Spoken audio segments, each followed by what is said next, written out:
আসসালামু আলাইকুম। নীলা লাইফস্টাইল যে যেখান থেকে দেখছেন আশা করছি সবাই ভালো আছেন। আলহামদুলিল্লাহ আমরাও ভালো আছি। আমি নীলা ইতালি থেকে বলছি। ইতালির ত্রেন্তো শহর আর ছোট্ট একটি গ্রাম থেকে। তো প্রতিদিনের মতো আজকে একটা ভিডিও নিয়ে হাজির হয়ে গিয়েছি। আর এই যে আজকের আবহাওয়াটা একেবারেই খারাপ। কালকে রাতের থেকেই খুব বৃষ্টি হচ্ছিল। তো এই যে দেখেন, তো আমি কিন্তু দুপুর থেকে স্টার্ট করেছি ভিডিওটা। চতুর্পাশে একদম নির্ঝুম।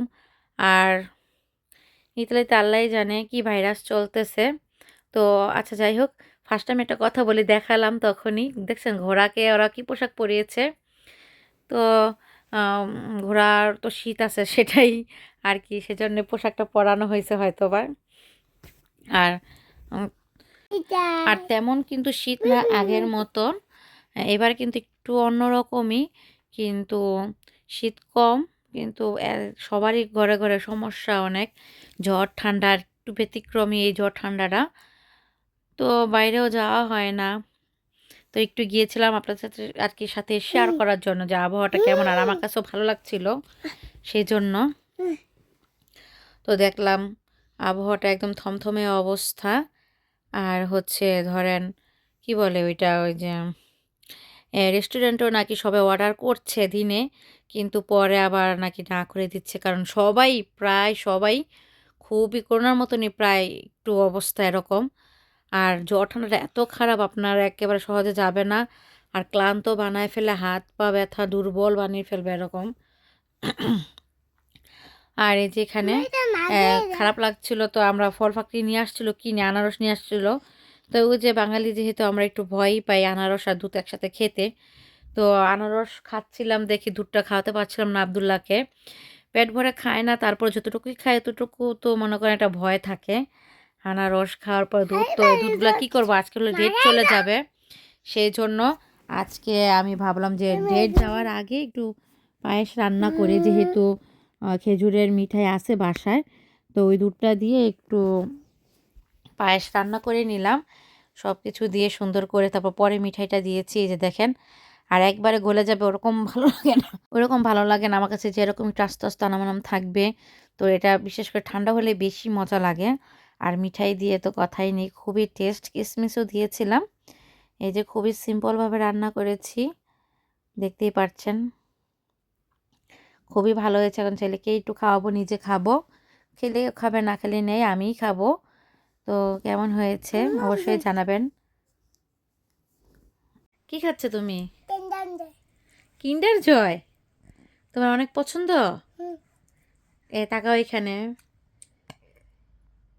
এই যে কিন্ডার জয়ের ভিতরে কি পেয়েছো দেখাও তো একটু আনতে সবাইকে। এই যে এগুলার জন্য আব্দুল্লাহ এগুলার প্রতি নেশা। এই যে খাওয়ার আগে এটার ভিতরে একটা কোটা থাকে, এই যে এটার ভিতরে এই কোটাটা থাকে, দেখেন কত বড় একটা কোটা থাকে।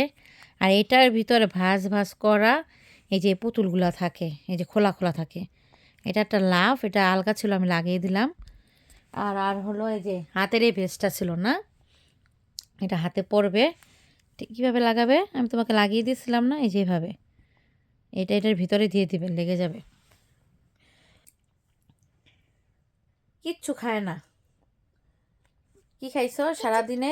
এই চকলেট আর এক পদের চকলেট আসছিল, ওই যে আমার ভাগ্নে জামাই দিয়ে গেছিলো, আসছিল নিয়ে আসছিল, ওইগুলা খাইলো। আবার এই যে এখন এগুলা খাইতেছে। টিস্যু নিয়ে অবশ্য নাই কেন বলো?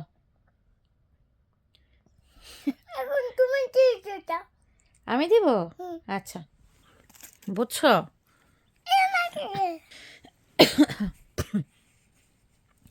এত ঠান্ডা লাগছে আমাদের, এখনো সম্পূর্ণ ঠিক হয় নাই। একেবারে খাও, জামাই ধরো না, তারপর মায় মুছে দেব। এই তো আব্দুল্লার হচ্ছে অবস্থা। ভাত না খেলে বড় হইতে পারবা না কোনো দিনও। এগুলা খেলে দাঁত পোকা হয় বেশি খেলে। বেশি খাবে তো পা দিয়া না মা, হাতে পায়ে ভরে যাবে আঠা, এরকম করতে হয় না। তো স্যার তো ভালো লাগে, বেশি দেই না ওকে আমরা চকলেট, এগুলো বেশি দেই না। ওর কাছে খুবই ভালো লাগে এগুলা।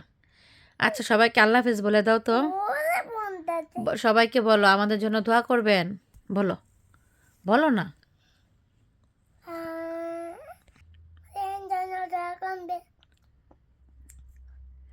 টাটা দিয়ে দাও সবাইকে, সবাইকে বলো আল্লাহ হাফেজ। আল্লাহ হাফেজ, আজকে এই পর্যন্তই, সবাইকে বিদায়। বিদায়।